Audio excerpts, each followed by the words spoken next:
Welcome to the Results Method podcast, where real people achieve real results in the real world. Hosted by accredited sports nutritionist, contest prep coach, and three-time fitness world champion and coach, Alicia Kyrgios, alongside co-host and FMG pro athlete, Sarah Priestley. This podcast is your all-access pass to sustainable transformation. We go beyond quick fixes and one-size-fits-all plans. We break down the principles, structure, and strategies that actually create results. This is the Results Method. I think whenever you're ready, Sarah. Yep, I'll start recording. And then did you want to jump in with an intro or? Yeah, I'll just do a little intro. And then, Alan, I'm going to let you introduce yourself. Amazing. All right, welcome to the latest episode of the Results Method podcast, where I'm joined not only by my beautiful co-host, Sarah Priestley, but also the wonderful Elin Granstrand, who has been flitting in my inbox and also across all of my timelines, working with various people over the last few months. And I was really keen to get her on so we could have a really good chat about all the things that Alan focuses on, which I think are some pretty interesting topics inside this industry and also this sport. And without further ado, I think I will let Alan introduce herself, because there's probably a very specific way that she likes to term or coin what it is that she does. Oh, thank you so much for that introduction. You know what? I feel like I introduce myself in a different way every time. But basically, what I do, so I help mostly bodybuilders and fitness girls to reduce their food noise and stop binge eating. And especially like the bodybuilding girls is something that I've really gotten into in the last probably 6 months or 6 months. And just noticing what a difference it makes to their prep and their off season and on stage when they have done the work and not just, focus everything on their nutrition and their training, which is obviously super important as well, but also put that effort into working on their mindset and their nervous system. So yeah, that's what I do. Love that. So for those that haven't come across you before, what led you into becoming a specialist in this space and really doubling down on the whole binge eating restriction cycle? Yeah, so I've been doing this for about 8 years now. And what really got me into it, so I myself struggled with eating disorders basically my whole life. And it started off, when I was 14, I started off just dieting like so many 14-year-olds do. You just want to fit into school and you just want to, get a little bit skinnier for summer. And I realized quickly that, oh my God, I'm really good at losing weight. And after losing a bit of weight, I started getting all this attention and people noticed me. Like growing up, I was such a shy child and I never really spoke up. I didn't really take up space, but all of a sudden people were just like, wow, like you lost so much weight. Like, how'd you do it? Oh my God, I wish I had your willpower. I wish I had your motivation. So very early on, I started forming this belief that, okay, well, the skinnier I am, the more attention I get. And the harder I work, the more people like me.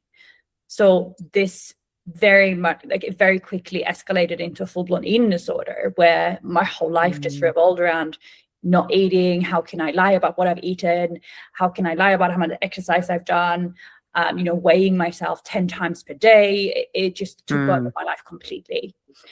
And once I started, fast forward a few years, but fast forward to that, my mom actually met me in the hallway one time when I came home from school, and I will never forget this because she was just crying, and I'd never seen my mom cry before. And she said to me that, I know that you're lying. I know that you're not eating, and I'm so worried that you're going to die. So I'm going to give you two options. You either start eating again, or we're going to have to put you in a hospital. And, that I didn't want to go to hospital. So I kind of just thought, well, if I could just stop eating, then I can just start eating again. It can't be that hard. And it wasn't. Obviously, if anyone's ever struggled with an eating disorder or even just dieting for a long period of time, it is difficult. So that's when I started binge eating. And it was literally like someone just flipped a switch in my brain where for my whole anorexia journey, I didn't eat at all, basically. And then now I just had no control whatsoever. I would, if I would have one little slice of a cookie or something, I would just binge the whole day. And then I would, write the whole day off. And then the next day start again, try restricting, try and train to like exercise and burn the calories off. And then that would work for a couple of days or a few weeks, and then binge again. And it started off very innocently, just like a tub of Ben and Jerry's or a pizza or whatever. But the more I did it, the worse the binges got, and the more I would beat myself up in between as well. And something I see so much with the fitness girls that I do work with is, I don't feel like, I'm not bad enough just because you don't look bad. Like, I still looked quote unquote good because I was so good at restricting. I was so, I was training 3 hours a day to make up for this food. Wow. This is what, I think this is why it took me so long to actually get the proper help, because I looked normal. No one could see from the outside how bad it actually was. But I just remember feeling like such an imposter, that people would look at me like, Ellen is the gym girl. She brings her gym kit to work and she tracks her macros and she, this and that. And deep down, like, I was like, well, I'm not that person, because as soon as you leave, I'm going to binge, or, I'm leaving a birthday party because I would rather go home and binge. And yeah, this kept going for 10 years. And wow, long time. Yeah, because it didn't feel like it was a problem. Like, for me, for a long time, it felt like this is just my life. Like, for me, the most exciting part of my week was to go home and eat. Like, I would rather eat and binge than be out with my friends or go on a holiday. Like, I didn't care. Like, for me, the whole week just revolved around, how can I burn these calories off, and how can I then binge on the weekends? Like, how can I earn my weekend binge? And it's so common. Like, I see it so much with the girls that I work with.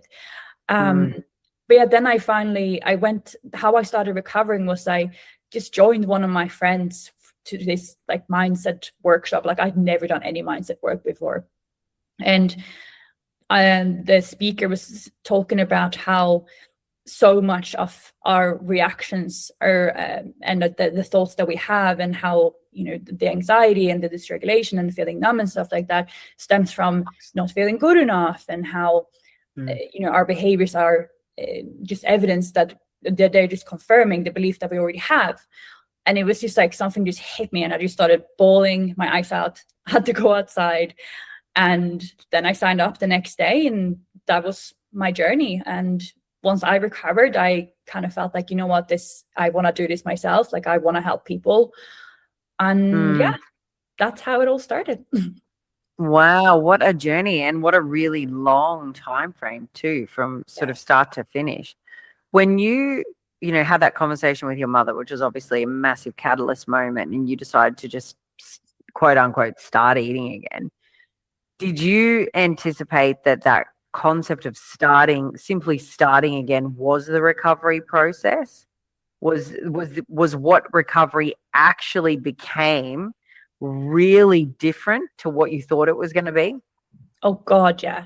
Like, I literally thought that I can just go back to eating like a normal person. But then I didn't know what that, like, I'd forgotten what that felt like. Like, I didn't know how to eat, your home cooked meal that your parents had made. I didn't know how to eat that without feeling like consumed by guilt, and just my mind just taking over with, this has this many calories, this has this many calories. I didn't know how to enjoy food anymore, because I was either binging or restricting. Yeah, 100%.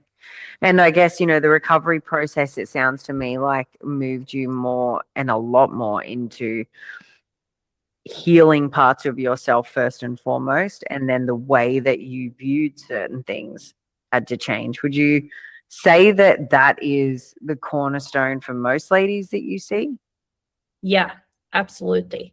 So the how I work with women who struggle with binge eating is, I very, very rarely see that it's food is the problem.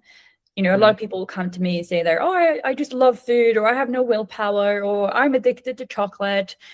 But once we then start digging into the reasons why they're thinking about chocolate, or why they're eating pizza, or why they're having, 4 types of ice cream.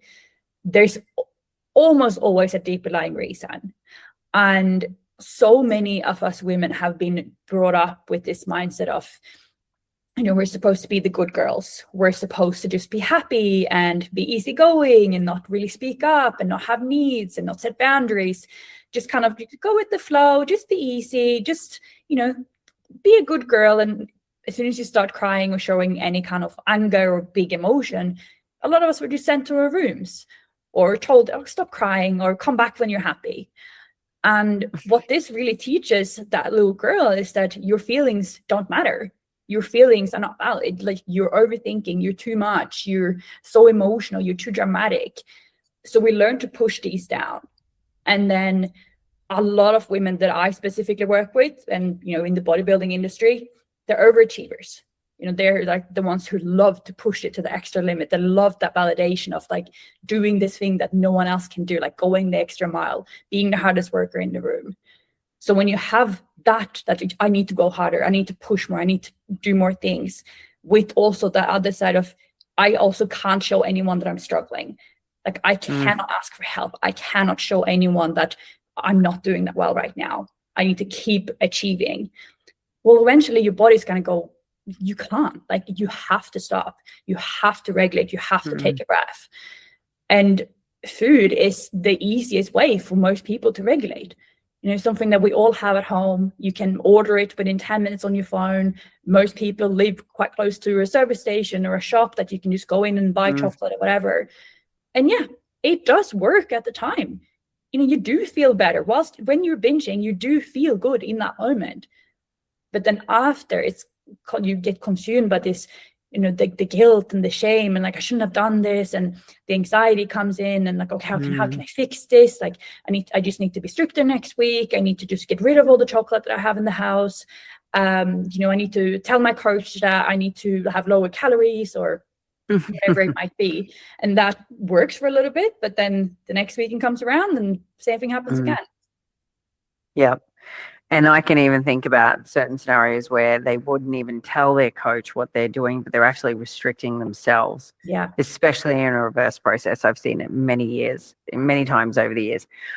Why do you think so many people panic when it's time frame to move from restriction, say, into a period where, they end up feeling out of control around food? If we think about the sport specifically. Yeah. Well, I mean, when you're restricting, it gives you a sense of control, and control is safety. Feeling like you can control your food and your environment and your body, especially, like, most of all, like, so many women, we've been brought up with having to look a certain way and the pressure to look a certain way, and especially in the bodybuilding industry, it's huge on social media. And every competitor will follow, thousands of other competitors to compare themselves to how is her reverse diet going, and how's, what she look like after the show, and how is that person doing, how many calories are they eating. And when you start comparing yourself to other people, you are going to create stress in your body. And the more stress you create, well, the more your body's gonna want to regulate. And one of the fastest way to feel regulated is through eating. So interesting. And look, it's probably difficult for people like Sarah and I, because we've actually never experienced this personally. I, however, was raised with a sister 10 years older than me that had anorexia and was a lot of time in hospital. So she actually didn't do what you did and tried to correct it on her own. She actually ended up in the hospital and was very close to actually dying. So I think, for me, from that experience, I learnt through what I saw, and that was enough for me to have a deeper respect with self and also, I think, food. But it also changed, I guess, some of the language and the way that things were done in the household, because it became very clear just how easy it is for young girls to fall into this trap, right? So I guess, one of the things that I see in the industry is this concept and this fixation on scales. And so it becomes about a number and or a potential increase in that number over time, right? That freaks women out. And if I had $1 for every time I can count someone coming to me and saying, I want to look better, I want a butt, but you've got to cut. You've got to make me this amount of weight. And I'm like, cool. Well, what if I told you that the butt you want and the things you want and how you want to feel naked and in a bikini is going to weigh significantly more than that number? Do you still want to focus on the number? So I see this number and this navigation around scales and an increase in that is something that is a common fear for women and a common, I'd say, bottleneck in the process, right? So just for you personally, how did you navigate that weight gain when you were in the process of that deep recovery and healing your relationship with food and with self? How did you navigate it? Yeah, and I think what you're describing is insanely common, and not just in the bodybuilding industry. Like, I'd say as a whole. Yeah, like with most women, that, you know, I remember growing up, like I had this in my head, like I cannot be over a certain amount, like kilo, because if I am, then that means I'm fat. And it's so many women have the same experience of, you know, I need to be a size 8 or 10 or 6 or whatever it is. You know, everyone has a different number in their head. And I think so many of us have learned to kind of attach our worth to the number. But and then so obviously, like when you are looking at that number going up, it feels like, well, if the number's going up, that must mean that I'm less worthy, than that I'm failing and I'm doing something wrong. So for me, I think what really helped was to start looking at my body more as a training more for performance, and like looking at what my body could do, rather than just looking at, oh, I need to be this size or I need to be this skinny. So building a mindset more so to appreciate, like, wow, like I can do a pull-up, like that's so cool. Or, you know, I can run like 5 kilometers in less than 30 minutes, or squat 100 kilos, and like learning that that's actually really, really cool. And also like working with good coaches who are educating on, you know, muscle, like if you want to build the butt, you are going to gain a little bit of weight. That's okay. Like the scale is going to go up. Like all of, like understanding that all of those women that we look up to, and we might think in our minds that, oh, they must be, I don't know, 50 kilos, whatever. They're probably going to be a lot heavier than that because of their muscle that they have. So having that understanding, I think, you know, as fitness coaches, it's so freaking important to educate the clients on that aspect. Yeah, 100%. How long did it take you to become genuinely free with food? Yeah, honestly, I think that if you've struggled with food for as long as I have, I don't know if you can be 100% recovered. Like, I think that you will always, like, even now, like I'm on a holiday now in Italy, and even now, every now and then I will get this like little voice in my head come back and just say, should you really be eating that? Or, you know, I haven't trained in a week, like, shouldn't you go to the gym? Like, maybe you should go for a run. But I always say to my clients that there's no delete button in the brain. The only thing that we can do, that we can't delete our thoughts, but we can learn to replace them and learn to not attach as much meaning to them, that we make them who we are. So when that voice comes in, instead of believing it like, oh yeah, you haven't gone to the gym, you have eaten too much food, you have, you know, you're gaining weight, all that head noise, I will instead just go, you know what? It's okay that these thoughts are here. These thoughts are here because for a very long time, they were my reality. And they started because it was a way for me to feel safe in that moment. It was a way for my body in that moment to feel like it had control. So they're not bad thoughts. They're just there because they worked for a period of my life. But now they're not helpful anymore.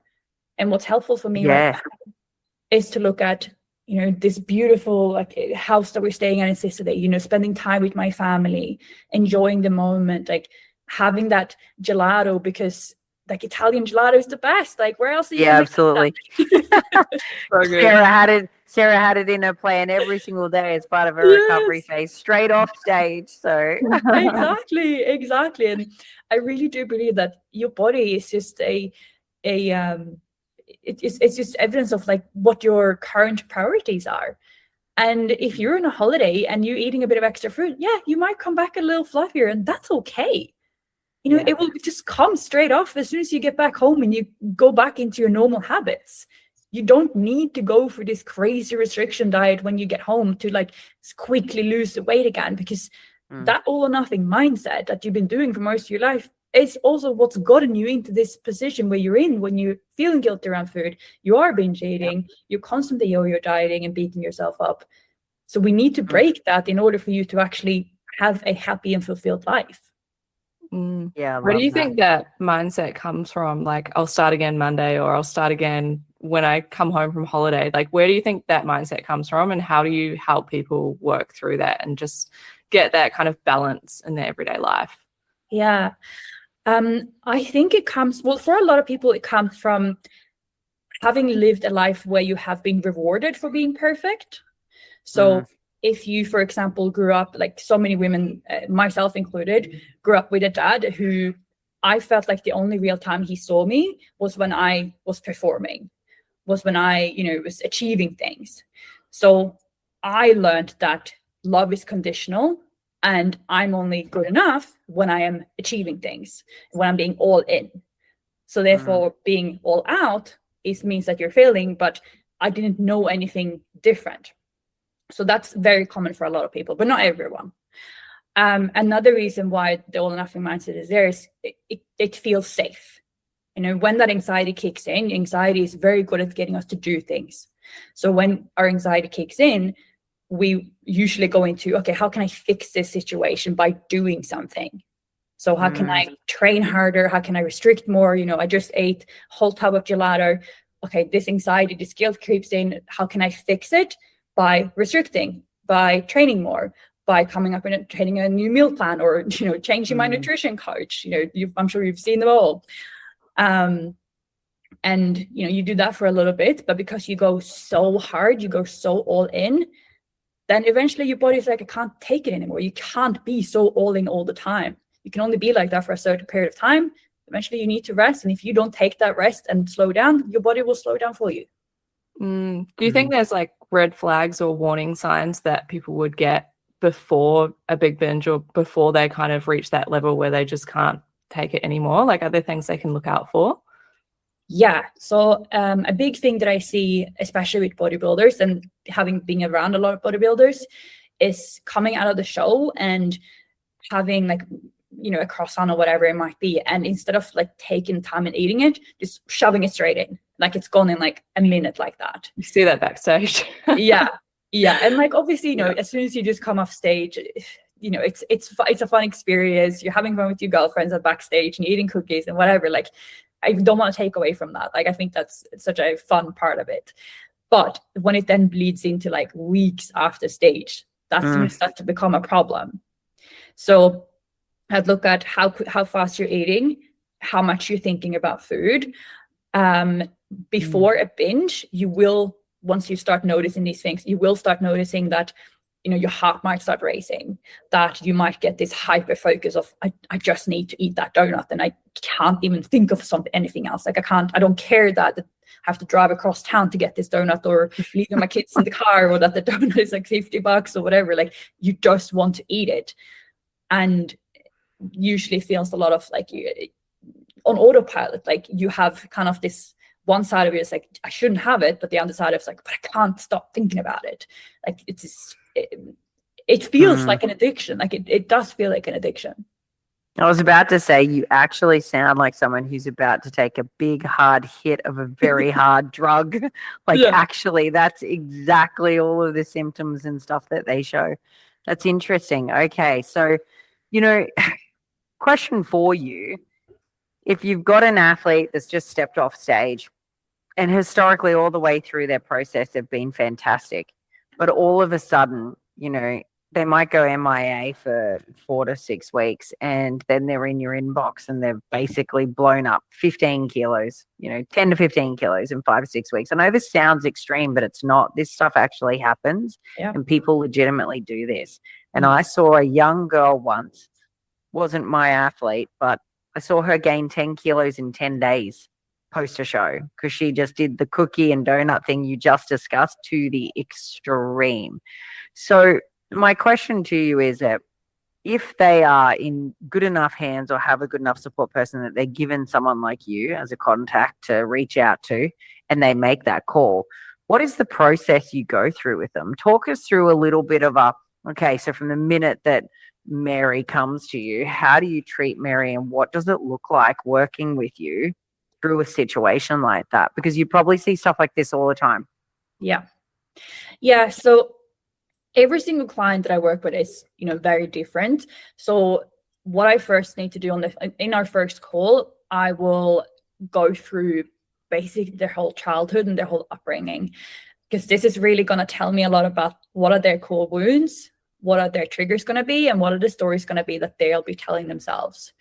So, for example, if Mary has that cookie, the reason that she starts binging isn't just because she loves cookies so much. The reason she starts binging is because she will start thinking, oh, I'm not good enough, or I'm a failure, or oh, I will never be a bodybuilder, I'm an imposter, or whatever it might be. What will happen after that is that she will become dysregulated. So she will enter one of the dysregulated states of your nervous system. So fight, flight, freeze, or fawn. So we will look at what is your kind of home base. So when you get triggered, what does that look like for you from a nervous system aspect? So for example, a lot of people will go into a flight mode. And this is where they just like run away from their problem. Like, I don't want to think about this. I'm just going to run away and just avoid it. Which, is the avoidance that you're talking about there. It's like, I'm just going to avoid my coach and solve this on my own. I'm not going to ask for help. Some people might go into a complete freeze of just feeling like, oh my God, I'm so overwhelmed, and message their coach and say, I just binged and I've done so many terrible things, and I've eaten and I've done this, but you might tell them do this, and this, and they can't do it because they're like, I'm so overwhelmed, I just can't get anything done, but I'll start again tomorrow. Other people might completely shut down and just feel like, oh, I'm such a failure, I can't do anything right, like what's wrong with me, why am I this person? And when you understand the different states of your nervous system, it becomes a lot easier to then regulate, because the different states require different tools. So yeah, in the first call, we very much dive into the beliefs, the stories, the core wounds, but we also look at what's your home base and how can we look at regulating, and also look at picking up on the small signals throughout the day. So, it's not like, it doesn't usually, like the binge doesn't happen when you're already, it starts a lot earlier, but then when you are, deep into your Ben and Jerry's, you probably starts at like 4 o'clock when you're leaving work and you've had a really stressful day. And because you've stressed all day, you haven't eaten, you haven't taken time to rest, you haven't, checked in with yourself. So looking at all of that as well. And I know it sounds like it's so much and so confusing, but it makes sense when you're on the call. And then we do a lot of work on WhatsApp as well, like going back and forth. So they feel like they have that support and accountability. Because I truly don't believe that you need to have months and months and months of struggling with this. Like if you have the right tools and support, you can break it quite quickly. What's the average time frame that you sort of notice that is possible if they lean into the process properly? Yeah.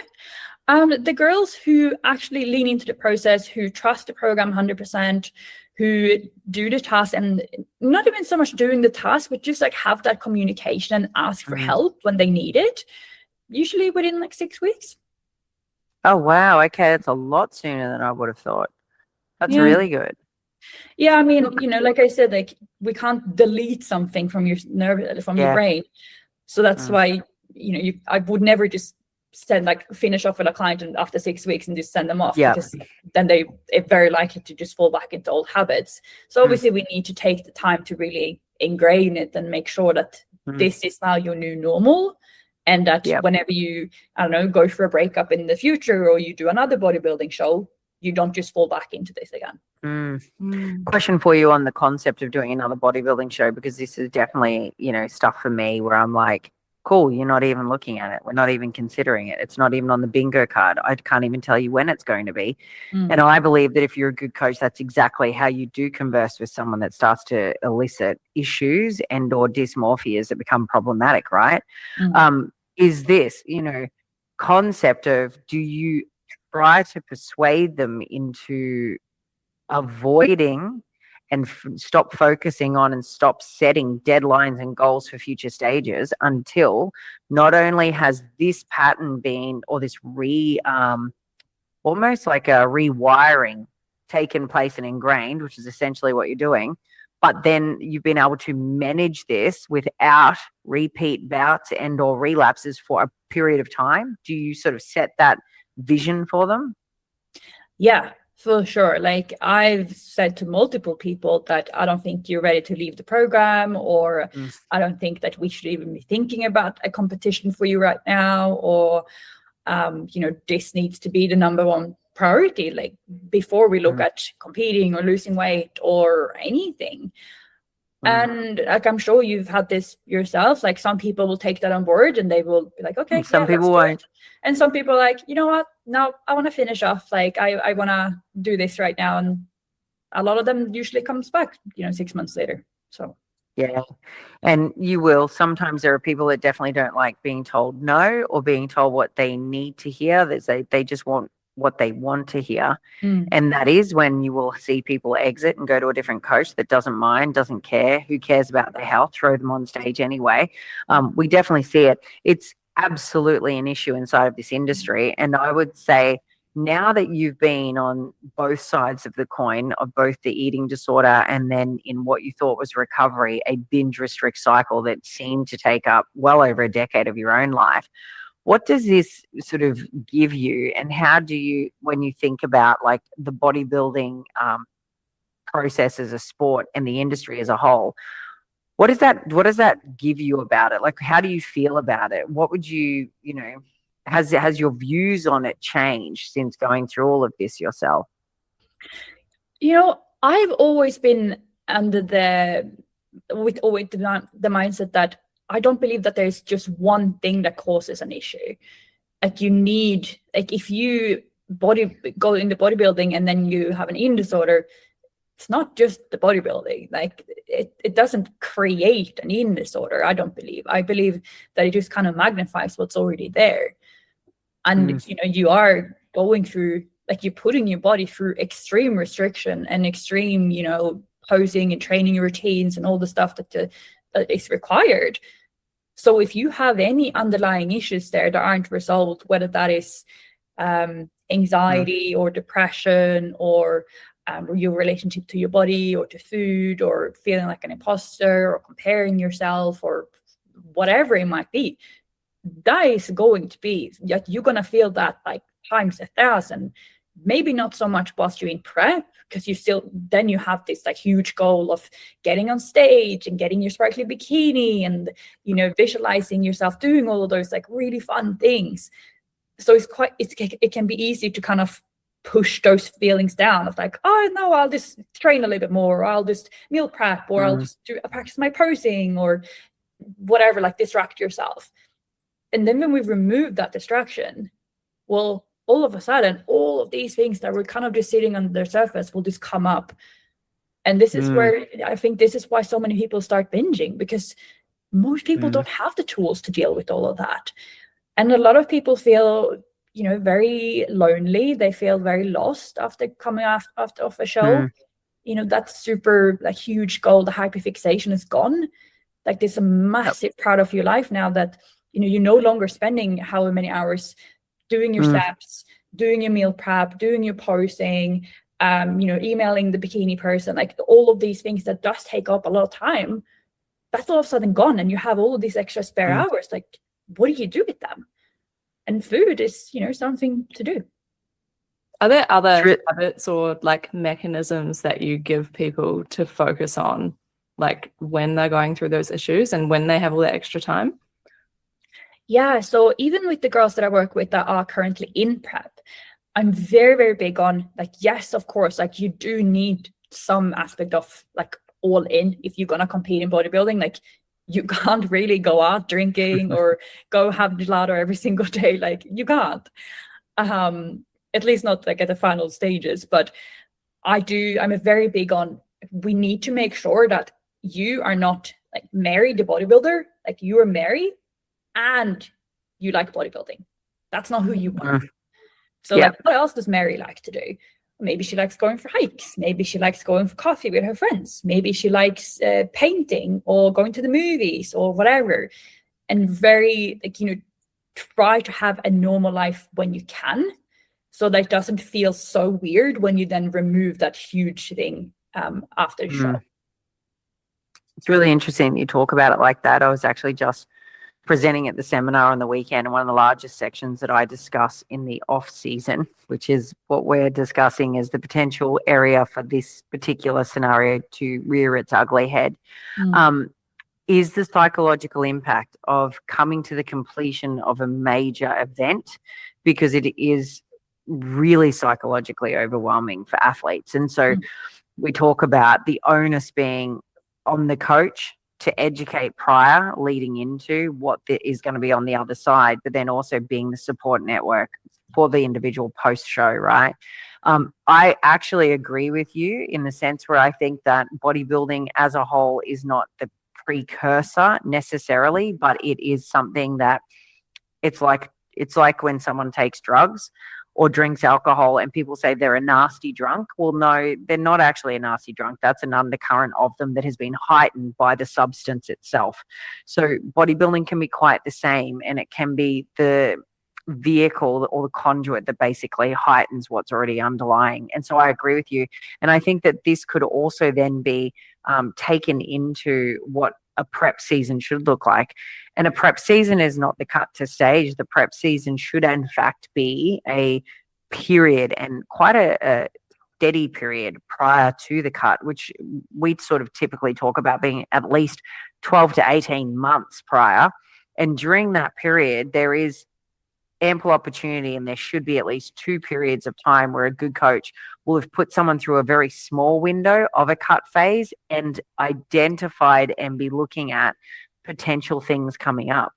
And also, you wouldn't even discuss a stage with someone that has raised any red flags. Anyone that I get that comes to me and they have fear of carbohydrates or fear of weight gain or anything like that, I'm like, cool, there's no stage. There's no stage for you until God knows when.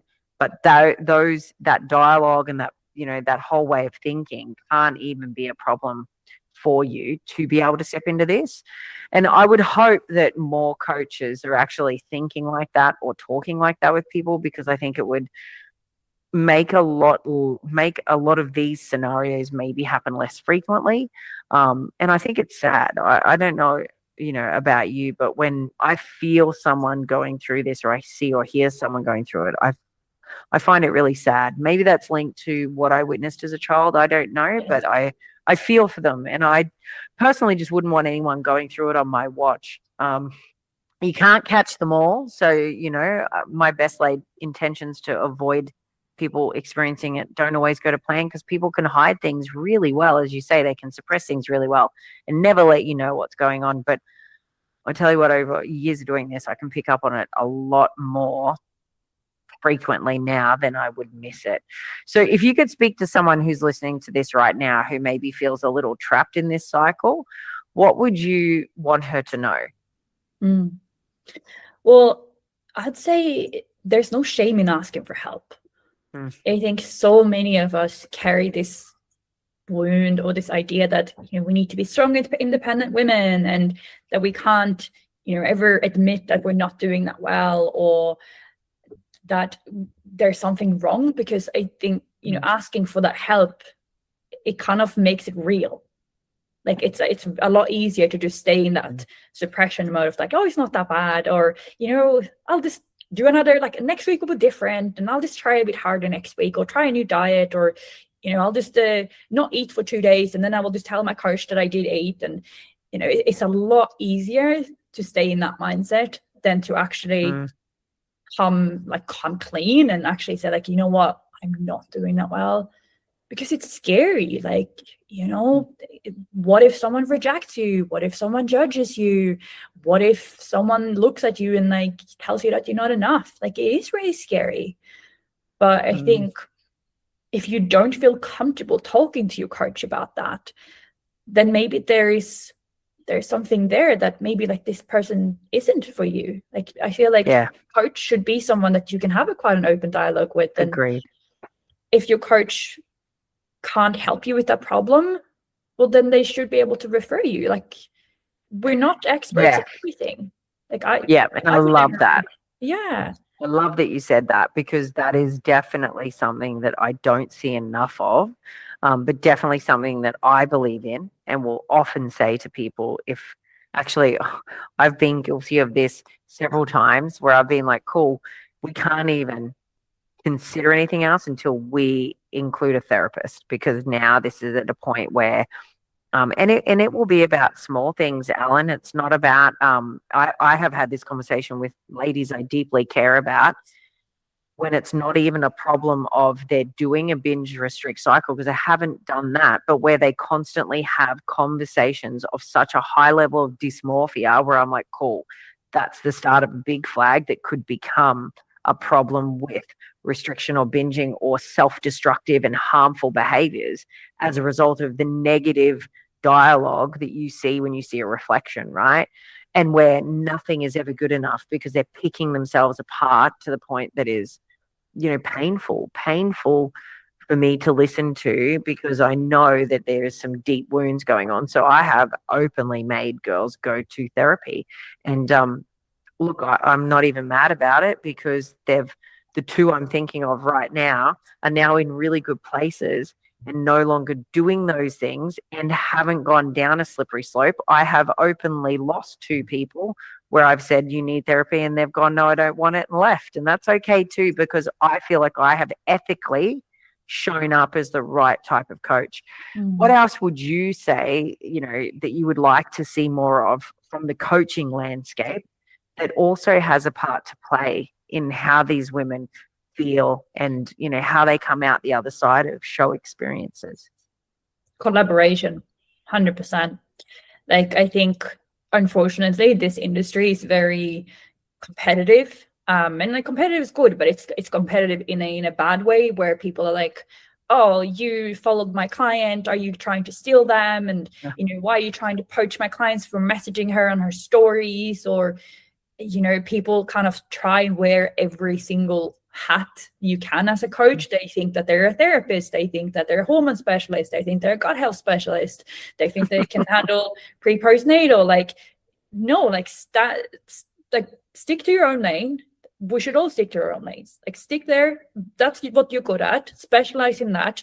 You are going to attract the clients who want that kind of help, because trying to help someone with something that you're not qualified in, it can actually make so much damage. And I see it so much, like, girls that I work with who have worked with, nutrition coaches for years, who have been binging for years, and the nutrition coach just keeps telling them to like journal or like meditate or take a deep breath or, try harder next week or whatever it might be. And the longer you leave this, like, the more it's going to eat away at you, like your self-confidence, your self-trust, and how you speak to yourself, like the guilt and the shame that you were speaking about, like how you're constantly saying how bad you are and that you're not enough and that you're a failure. Like, the longer you leave it, the worse it's going to get.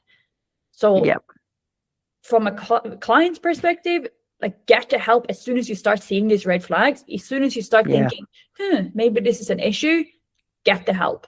And from a coach's perspective, reach out. Like, I've done this so much, and my clients always say to me, thank you so much for referring me to this person. Thank you so much for not taking this on yourself. I respect you so much more as a coach because you didn't try and do something that you were not qualified in. Yeah. Also, it's, it's not your wheelhouse you're dealing with every day. You're not going to do it the service that it requires either. Okay. So if you could speak to your younger self, what would you say to her, knowing all that you know now? Well, I would say to her that it's okay to not be okay, and that you don't always have to be, little Miss Sunshine that makes everyone happy all the time and always pleases everyone else. That it's okay to put yourself first and to actually ask for help when you need it. Yeah, I love that. I think a lot of people listening to this will have taken quite a lot of really good stuff out of it. And I think it might give maybe a lot of our audience that struggle with this, maybe silently, a little bit of solace in knowing that there are ways forward, and that, which is, so amazing to hear. It can be done actually quite quickly if the process is followed well, which is comforting, I think, for most. So where can people find you? What would be the next steps if someone wanted to work with you? And how do you typically collaborate with coaches that are also willing to share, clients with you? Yeah, so the easiest way to find me is just go to my Instagram, Elin Granstrand. You can apply for coaching. You can send me a message. You can listen to my podcast. I have a lot of free podcasts, also free workshops. Sorry, I have an ebook if you're not interested in one-on-one coaching. So yeah, that's where you can find me. Reach out. And for the coaches, I work with quite a lot of bodybuilding coaches actually, and what I do, some people I work very closely, so we will have weekly communication of how is this client doing. Other clients might be a bit more like, you know what, no, I don't want you to tell my coach how I'm doing. I don't feel comfortable you sharing. Oh, wow. Yeah, sharing certain aspects, which is also fine, whatever you feel comfortable with. And for those clients, it might be a bit more of she's had this many binge-free days now, or this is how she's feeling around food. And everyone is, because it is such a sensitive topic. I do try and be very respectful and really understand what is okay for this client to share and what is not. And yeah, it's honestly been amazing, and I'm so grateful that there are so many bodybuilding coaches trusting me with their clients. It makes me so happy, but they're getting great results, so it's a win-win. That's good. That's so good. And I think, look, any story where I hear a woman has made it through something like this and come out the other side is a really positive one. So, congratulations to you for being part of that process. And, for anyone listening that has worked with Elin, I'm sure that you've had an amazing journey with her. For anyone that thinks that she may be worth a reach out, you now know where to find her. And it's been an absolute pleasure having you on the podcast, Elin. Oh, thank you so much for having me. It's been so fun. Thanks, Elin. Awesome. Thanks, Elin. Bye. Bye. Thank you so much for coming on. Oh, thank you so much. That was so fun. I love that. Love that chat. Oh, good. I wanted to try to get a little bit so people could relate to you with your story, but then also how you would apply it in a real setting, and then, your views on things, because I think that's always a really nice way to show where you sit in the industry, which is nice. Yeah, I love that. You're very good at asking questions, I think. Oh, good. I always try to think about it from the angle of, well, what would reach our viewer, and then what would best serve you. And I think that was probably the best way to put it together today. Yeah, I love that. I feel like it's going to resonate with a lot of people. So many of the things we spoke about, it's I could literally just that was that client, that's that client. It's real life things that people are definitely struggling with. 100%. 100%. It's so good. I might even get you to come into our community at some point and do one of the free workshops, because I think that would be really powerful. And I'll try and get as many of our actual, because it's not just the community of active live clients, but we actually have a broader community of, people that have been our clients. So there's literally thousands of people in this space that we can put it out to, and just see who would like to come along, because there may be people that we're not actively working with that might be going through something that could really benefit, and then it might lead to something in some sort of one-on-one for you. Amazing. Oh, thank you. I'd love that. Yeah. Do you want it to be more focused to the bodybuilders, or is it more lifestyle? I reckon we go the disordered process and touch on, because it feeds into each other anyway, right? And it being, about that control restrictive binging process, and or where it might stem from or start with dysmorphic focus, and what that can lead to, and or if you're active in it, either via post a show or post long-term chronic dieting, because that is just as impactful as a bodybuilding show, then how to come out of it. Because I think that those two things would be really powerful. Yeah. I love that. Yeah, that sounds awesome.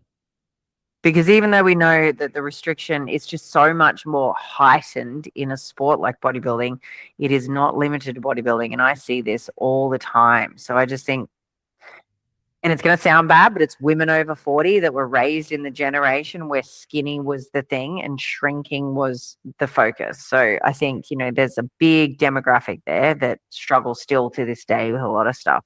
Oh, 100%. Like, I signed a client the other day who's 60 years old, and she's been binging for like she's like, I can't remember a time that I wasn't binge eating.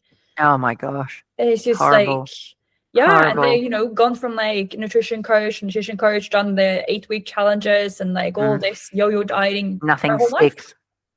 Yeah, get it. Insane. It's insane. But Well, let's chat and liaise, and then you let me know dates and what have we for yours times, and we can lock that in. And then we'll look at doing something in my community maybe after I've come on your podcast, because then I can promote both podcasts to the group, and then talk about the fact that we're going to run something fun. Yeah, awesome. Yeah, that sounds really good. Yeah, I'll be back from this holiday in like 10 days, so yeah. I'll have a better look on no worries. I'm in no rush. I'm here. I'm not going anywhere until the New Zealand show, so amazing. Awesome. No worries. Enjoy the rest of your holiday. I will. Keep enjoying the gelato. I will. I definitely will. Thank you so much again for having me on. It was such a pleasure. Likewise. Thank you. Bye.